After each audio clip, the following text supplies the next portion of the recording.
Siapa orang yang mengatakan kepada saudaranya muslim itu kafir, maka kekafiran itu akan kembali kepada dirinya sendiri. Tidak boleh kita mengkafirkan sembarangan, kecuali dengan amarat, dengan tanda-tanda, indikator-indikator yang sharih, dan itu sudah ditegaskan, difatwakan dalam Ijtima' Ulama Komisi Fatwa tentang dawabitut takfir, rambu-rambu pengkafiran, mana yang boleh dan mana yang tidak boleh. Kalaupun boleh, ada tanda-tanda cirinya kekafirannya jelas, itu pun untuk konteks sekarang dia tidak bisa dikenakan kepada per individu, tapi bersifat secara umum, general, ciri-cirinya yang kita terangkan. Sebab apa?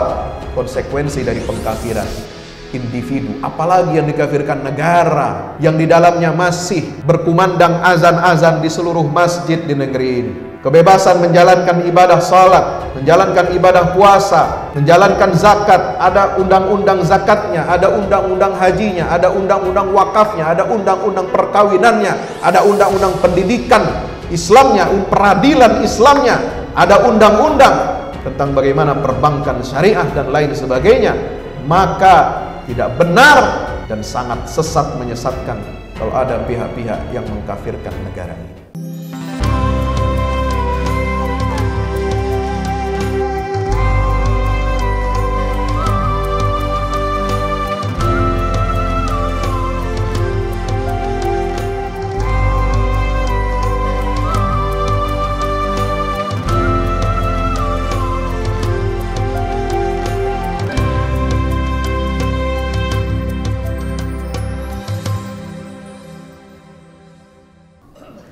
Alhamdulillahilladzi arsala rasulahu bil huda wa dinil haqq liyuzhirahu 'ala ad-dini kullihi walau karihal musyrikun walau karihal munafiqun walau karihal kafirun wa kafa billahi shahida.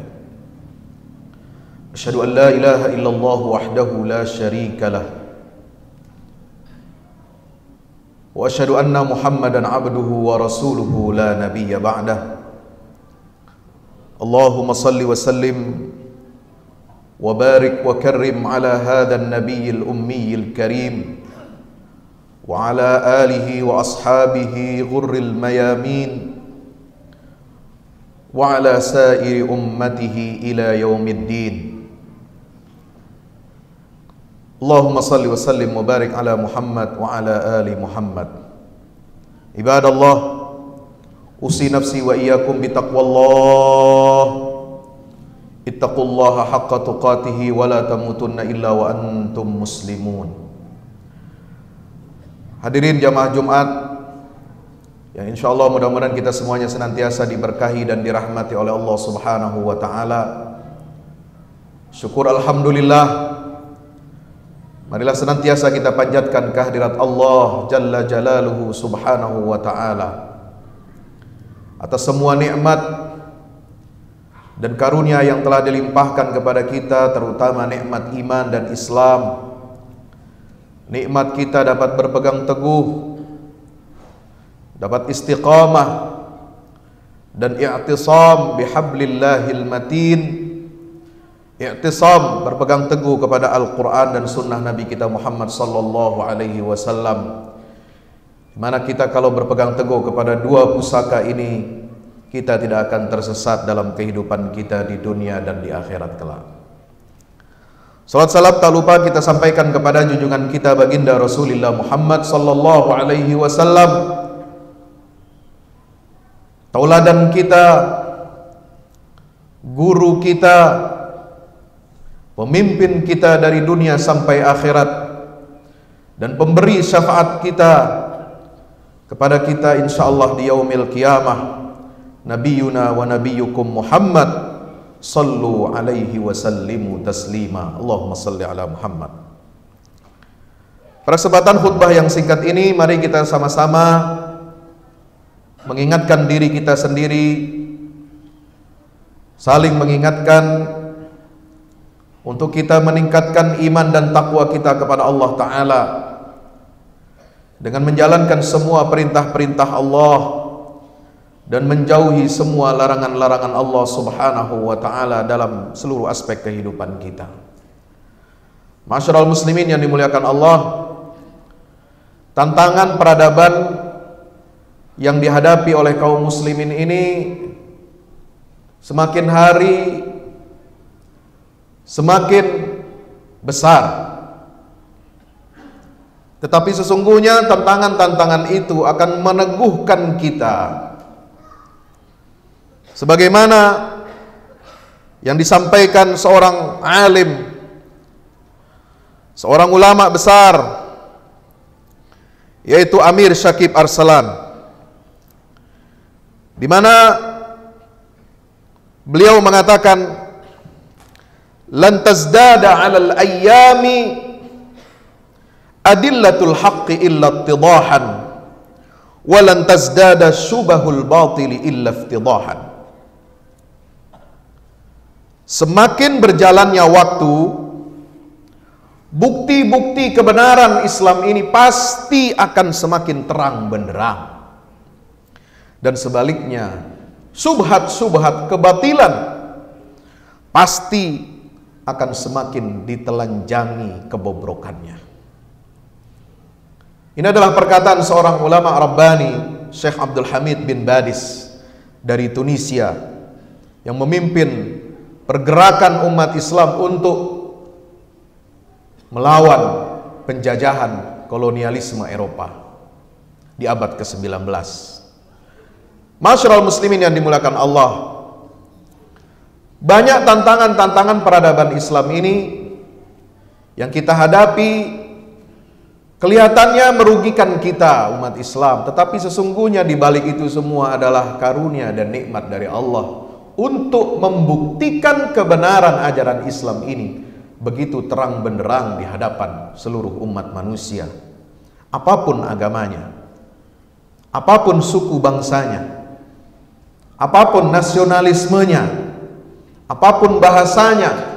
Hanya dengan kejadian-kejadian besar di atas muka bumi ini yang dulu mungkin tidak kita bayangkan, dan mungkin juga kita tidak akan mampu untuk mendakwahkan Islam ini dengan segala perangkat, dengan segala sumber daya yang kita miliki, atau mungkin juga kita malu-malu atau takut untuk mendakwahkan kebenaran Islam ini. Tetapi dengan banyak peristiwa di atas muka bumi ini yang Allah hadirkan, suka atau tidak suka, itu semua menjadi sarana promosi yang gratis dari Allah untuk memperkenalkan kebenaran Islam ini ke seluruh penjuru dunia.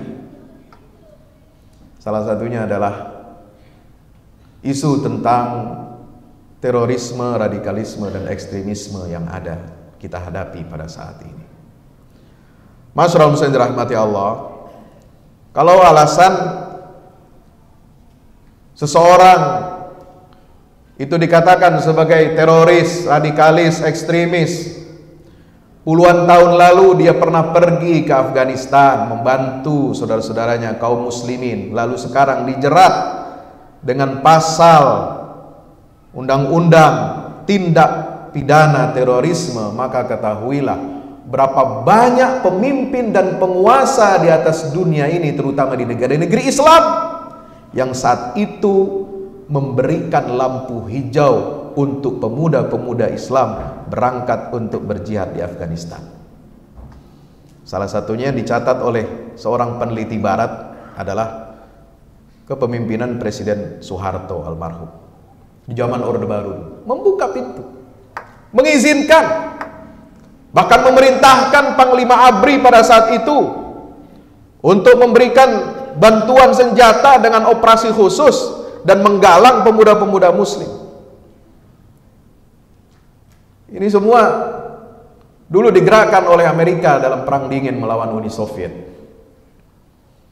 Ketika tahun 70-an ancaman komunisme begitu menggurita di dunia ini, termasuk Timur-Timur, negara jajahan Portugal, di mana Portugal waktu itu di Eropa masih menggunakan sistem komunisme dan sosialisme. Negara jajahannya pun tidak lepas dari itu. Termasuk Afghanistan yang dianeksasi oleh Uni Soviet, salah satu negara adidaya dunia yang menerapkan sistem komunisme sosialisme terbesar di dunia ini, setelah Republik Rakyat Cina.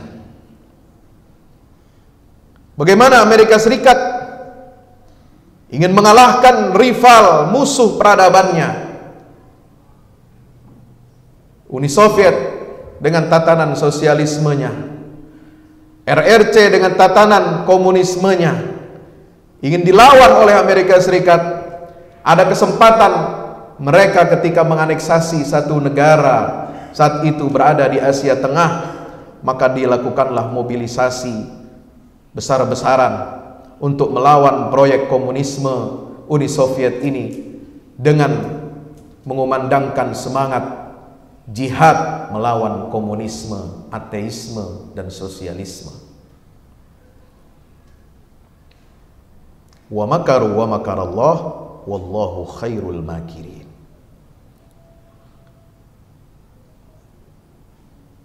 Jahatnya Amerika Serikat ini, hadirin yang dimuliakan Allah Subhanahu wa taala, dia menjadikan tameng jihad itu untuk mengusir komunisme, mengusir rezim Soviet yang bercokol di Afghanistan. Lalu kemudian dia gunakan itu semua ghirah, semangat anak-anak muda kaum muslimin dari berbagai penjuru dunia, termasuk Indonesia, Mesir, Arab Saudi, Filipina, Thailand Selatan, Yaman, Sudan, Libya, dan semuanya seterusnya. Ini semua saat ini yang kita hadapi di abad 21 ini. Isu terorisme dan radikalisme ini adalah merupakan residu yang dihasilkan oleh proyek mereka yang ingin menghancurkan komunisme sekaligus ingin menghancurkan, ada tunggangan di belakangnya yang ingin menghancurkan Islamisme. Masyarul muslimin yang dimuliakan Allah Subhanahu wa taala, maka oleh sebab itu kita tidak boleh tertipu. Kita tidak boleh terpedaya dengan apa yang dikampanyekan bahwa benar antara jihad dan terorisme itu tidak akan pernah bertemu. Kalau orang yang benar-benar dia berniat untuk berjihad di jalan Allah hanya ada di medan perang, di medan qital, dia tentu tidak akan menerapkan jihad di makna qital itu di wilayah-wilayah yang aman, tertib, tentram, dan merupakan darus silm atau darus salam seperti Negara Kesatuan Republik Indonesia ini. Kalau mujahid yang benar, dia tidak akan melakukan aksi-aksi teror, pembunuhan atau bom bunuh diri sebagaimana yang kita saksikan beberapa dekade terakhir di negeri kita. Karena Al-Quran begitu jelas, begitu terang benderang memberitakan kepada kita hukuman bagi orang-orang yang mengganggu keamanan, mengganggu ketertiban kaum muslimin atau negeri-negeri Islam. Di dalam surah Al-Maidah ayat 33 Allah Ta'ala berfirman, innama jazaa'ul ladzina yuharibuna Allah wa rasulahu wa yas'auna fil ardi fasadan ay yuqattalu aw yusallabu aw tuqatta'a aydihim wa arjuluhum min khilafin aw yunfaw min al-ard dzalika lahum khizyun fid dunya wa lahum fil akhirati 'adzabun 'azim. Balasan hukuman kata Allah ini bukan kata kita. Ini bukan kata undang-undang manusia. Ini bukan kata undang-undang tindak pidana terorisme. Ini sudah diturunkan, diwahyukan hampir 15 abad yang lalu di Madinah. Balasan bagi orang-orang yang memerangi Allah dan Rasulnya serta membuat kerusakan di bumi. Tidak lain, mereka harus dibunuh, disalib, dipotong tangan dan kaki mereka secara silang atau diasingkan dari tempat kediamannya. Yang demikian itu merupakan kehinaan bagi mereka di dunia, baru di dunia itu, dan di akhirat kelak mereka akan mendapatkan azab yang sangat berat. Di dalam tafsir Kementerian Agama dicatat, orang-orang yang mengganggu keamanan dan mengacau ketentraman, menghalangi berlakunya hukum, keadilan dan syariat, merusak kepentingan umum seperti membinasakan ternak, merusak pertanian dan lain-lain, maka mereka dihukum bunuh, disalib, dipotong tangan dan kakinya dengan bersilang atau diasingkan. Hal itu kata jumhur ulama, hukuman tersebut dilakukan terhadap para pengganggu keamanan. Kenapa? Karena mereka mengangkat senjata. Sehingga definisi hirabah dalam ayat ini, al-muharabah dalam kajian fikih Islam itu adalah hamlun as-silah 'alan nas wa akhafahu. Mengangkat senjata, mengacungkan dan menteror manusia serta menakut-nakuti manusia dengan dia mengacungkan senjata itu. Hanya dengan mengangkat senjata saja, belum menembak, itu sudah dianggap definisi hirabah, memerangi Allah, memerangi Rasulullah, dan memerangi kaum muslimin. Bagaimana lagi kalau dia berani menembakkan pelurunya yang ada di senjata itu, bahkan bukan hanya senjata api, senjata tajam pun. Dalam sabda Nabi kita Muhammad sallallahu alaihi wasallam, kata Rasulullah sallallahu alaihi wasallam yang dikutip dalam fatwa Majelis Ulama Indonesia tentang terorisme nomor 3 tahun 2004, di situ dikutip oleh Rasulullah, la yahillu li muslimin ayyurawi'a musliman, hadis riwayat Abu Dawud. Tidak halal, artinya apa? Haram bagi seorang muslim untuk menakut-nakuti orang muslim yang lain. Menakut-nakuti dengan berbagai macam cara, baik dengan cara yang halus sampai cara yang paling kasar dan paling menakutkan. Teror itu hukumnya haram bagi seorang muslim. Man asyara ila akhihi bihadidatin, dalam hadis lain diriwayatkan oleh Imam Muslim, hadis sahih, siapa orang Islam yang mengacungkan senjata tajam kepada saudaranya yang muslim, fa innal malaikata tal'anuhu hatta yantahi, maka semua malaikat akan melaknat orang itu sampai dia berhenti dan menurunkan senjatanya. Maka itu tidak benar tindakan terorisme ini dalam sudut pandang Islam. Dan kalau ada oknum-oknum yang mengaku diri dia sebagai mujahidin, sebagai pejuang di jalan Allah, tapi dia menentang dan melanggar semua aturan-aturan syariat sebagaimana yang disebutkan di dalam surah Al-Maidah ayat 33, di dalam surat An-Nisa ayat 39, ayat 29-30, wala taqtulu anfusakum. Kemudian dalam surat Al-Anfal ayat 60, kemudian dalam surat Al-Hajj ayat 39 sampai 40 tentang tujuan daripada jihad dalam pengertian jihad mengangkat senjata untuk memerangi musuh, memerangi penjajah, memerangi orang-orang yang memerangi kaum muslimin. Udzina lil ladzina yuqataluna bi annahum zulimu wa innallaha ala nasrihim laqadir alladzina ukhriju min diyarihim wa udzu fi sabil alladzina ukhriju min diyarihim bighairi haqqin ay yaqulu rabbunallah. Ini semua aturan-aturan syariat yang ketat yang tidak boleh dilanggar oleh orang-orang yang senantiasa berjihad di jalan Allah Subhanahu wa taala. Tidak boleh. Haram hukumnya memindahkan hukum tentang jihad di medan pertempuran, di Darul Harb, untuk mengusir dan melawan orang-orang kafir yang memerangi umat Islam dan mengusir umat Islam dari negerinya. Kalau kondisi di Palestina sampai saat ini, dari tahun 1948 sampai sekarang, jihad satu-satunya yang masyru' di atas muka bumi dalam pengertian mengangkat senjata melawan penjajah, itulah jihad yang ada di Palestina. Atau dalam kondisi tertentu, dalam beberapa tahun tertentu di Afghanistan untuk mengusir penjajah Uni Soviet. Betul. Tapi setelah itu tidak ada, setelah negeri-negeri muslim itu kembali dalam keadaan normal, dalam keadaan damai dan tentram, haram hukumnya memindahkan hukum qital kepada negeri-negeri muslim yang aman dan damai. Dengan alasan ingin memerangi pemerintah, karena pemerintahnya juga sama dengan orang kafir. Dia tawud juga itu katanya. Na'udzubillah min dzalik.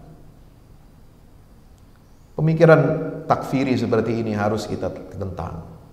Tidak sesuai dengan kepribadian Islam dan kaum muslimin. Karena Rasulullah melarang kita mengatakan Siapa orang yang mengatakan kepada saudaranya muslim itu kafir, maka kekafiran itu akan kembali kepada dirinya sendiri. Tidak boleh kita mengkafirkan sembarangan, kecuali dengan amarat, dengan tanda-tanda, indikator-indikator yang sarih, dan itu sudah ditegaskan, difatwakan dalam Ijtima' Ulama Komisi Fatwa tentang dhawabitut takfir, rambu-rambu pengkafiran, mana yang boleh dan mana yang tidak boleh. Kalaupun boleh, ada tanda-tanda cirinya kekafirannya jelas, itu pun untuk konteks sekarang dia tidak bisa dikenakan kepada per individu, tapi bersifat secara umum, general, ciri-cirinya yang kita terangkan. Sebab apa? Konsekuensi dari pengkafiran individu, apalagi yang dikafirkan negara, yang di dalamnya masih berkumandang azan-azan di seluruh masjid di negeri ini. Kebebasan menjalankan ibadah salat, menjalankan ibadah puasa, menjalankan zakat, ada undang-undang zakatnya, ada undang-undang hajinya, ada undang-undang wakafnya, ada undang-undang perkawinannya, ada undang-undang pendidikan Islamnya, peradilan Islamnya, ada undang-undang tentang bagaimana perbankan syariah dan lain sebagainya. Maka tidak benar dan sangat sesat, menyesatkan kalau ada pihak-pihak yang mengkafirkan negara ini. Maka itu hadirin yang dimuliakan Allah Subhanahu wa taala, kita harus kembali. Kalau kita ingin melawan dan memerangi terorisme, radikalisme ini, pertama adalah kita harus menguatkan fondasi ajaran Islam kita ini, agar kita dijauhkan dari sifat-sifat ekstrim. Karena sifat ekstrim ini dikecam oleh baginda Rasulullah SAW. Iyyakum wal ghuluw fid din. Hati-hati kalian wahai umat Muhammad, jangan kalian mendekati sikap ghulu dalam beragama, ekstrim dalam beragama. Inna dina yusrun, kata Nabi SAW, agama itu mudah. Wala yusaddad dina ahadun illa ghalabah. Siapa orang yang mempersulit ajaran agama itu, maka agama itu yang akan mengalahkan dirinya.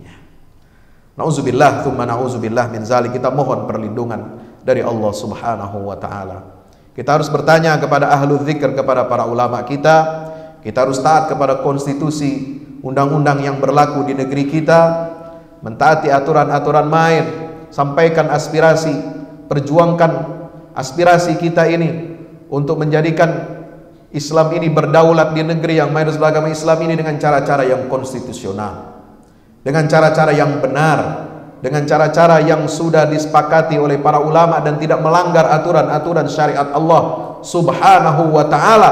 Bukan caranya kita memaksakan aspirasi, misalnya dengan ingin menjadikan negeri ini negeri yang secara nomenklatur namanya negara Islam, undang-undangnya disebut undang-undang Islam, undang-undang dasar Islam dan sebagainya, tapi kita gunakan cara-cara teror, cara-cara yang bertentangan dengan aturan Allah dan Rasulnya, menakut-nakuti, menteror warga, menghancurkan tatanan kehidupan kita, merusak ketertiban umum, dan sampai juga mengorbankan nyawa orang-orang yang tidak berdosa. Bukan mati syahid di jalan Allah Subhanahu wa taala yang akan diraih, tetapi mati syahid. Mari kita bermohon kepada Allah Subhanahu wa taala agar Allah berikan kita kekuatan iman dan takwa, kekuatan istiqamah, agar kita melihat permasalahan-permasalahan yang ada di muka bumi ini dengan basirah, dengan kita selalu mendekatkan diri kepada Al-Qur'anul Karim, selalu belajar tentang ilmu-ilmu agama kepada ulama-ulama yang lurus, ulama-ulama yang benar, yang senantiasa istiqamah dalam menjalankan ajaran agamanya, yang ikhlas dalam beramal, yang tidak fanatik kepada golongannya masing-masing. Dan insya Allah negeri kita akan menjadi negeri yang baldatun thayyibatun wa rabbun ghafur, sebagaimana yang diperjuangkan oleh Wali Songo, oleh para pendahulu kita, oleh para sahabat Nabi yang tersebar ke seluruh penjuru dunia untuk menyebarkan Islam ini menjadi rahmatan lil alamin. Pelan tapi pasti kita yakin dengan janji Allah Ta'ala, walladzi arsala rasulahu bil huda wa dinil haq liyuzhirahu 'ala ad-dini kullihi walau karihal musyrikun. Dialah Allah yang akan memenangkan agama ini. Liyuzhirahu 'ala ad-dini kulli. Akan ditampakkan kebenaran ini, agama ini begitu terang benderang semakin hari semakin mereka menghinakan, melecehkan dan menyudutkan umat Islam dengan perilaku-perilaku jahat yang dilakukan oleh oknum-oknum kaum muslimin, justru di situ akan terkuaklah kebenaran Islam ini begitu terang benderang sebagaimana yang disampaikan ratusan tahun yang lalu oleh seorang ulama Tunisia, Syekh Abdul Hamid bin Badis. Barakallahu li wa lakum fil Qur'anil azim wa nafa'ani wa iyyakum bima fihi minal ayati wa dzikril hakim. Aqulu qawli hadza fastaghfir innahu wal ghafurur rahim. Alhamdulillahi wahdah sadaqa wa'dah wa nasara 'abdahu wa 'azza jundahu wa hazama al-ahzaba wahdah. Asyhadu an la ilaha illallah wahdahu la syarika lah wa asyhadu anna Muhammadan 'abduhu wa rasuluhu la nabiyya ba'da. Allahumma shalli ala Muhammad wa ala ali Muhammad.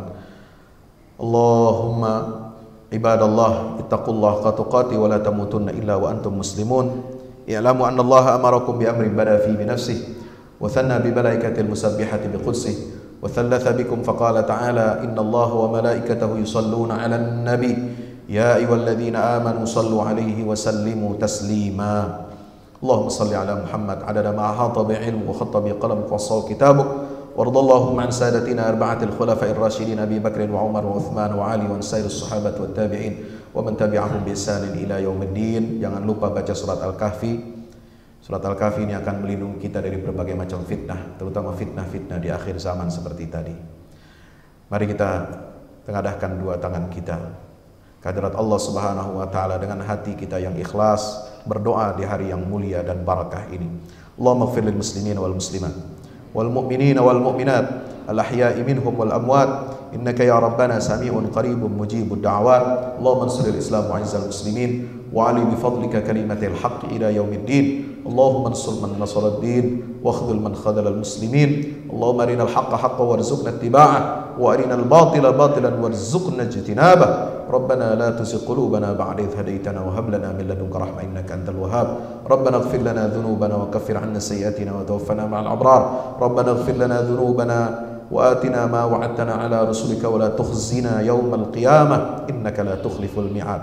ربنا هب لنا من أزواجنا وذرياتنا قرة أعين واجعلنا للمتقين إماما. ربنا آتنا في الدنيا حسنة في الآخرة حسنة وقنا عذاب النار. وصلى الله على محمد وعلى آله وصحبه وسلم والحمد لله رب العالمين. وأقم الصلاة.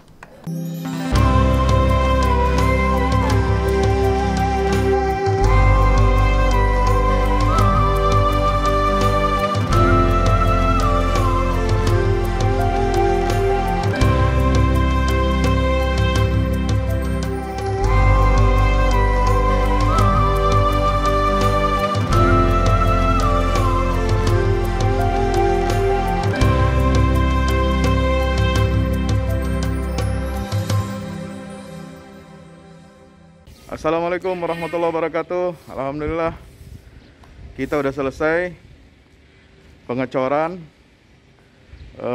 rooftop ya. Itu apa? Tangga buat ke bawah. Yang ini di atas buat toren 2 biji. Ini semua udah dikeliling tembok. Ya, ini untuk lantai paling atas buat futsal, buat jemuran, buat apa, tanaman hidroponik juga ntar insya Allah ya. Terus support ya teman-teman. Alhamdulillah terus selesai pengecorannya semuanya ya. Ini progres kita terbaru dan jadi buat olahraga, buat utilities ya, multiguna. Nah kita turun sini semua. Ini lantai 3. Ini untuk asrama ya, untuk kamar-kamar, dan nah di situ musola.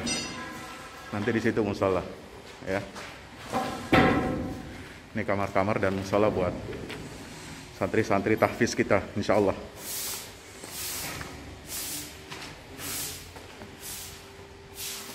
Nah ini lantai 2 kita turun.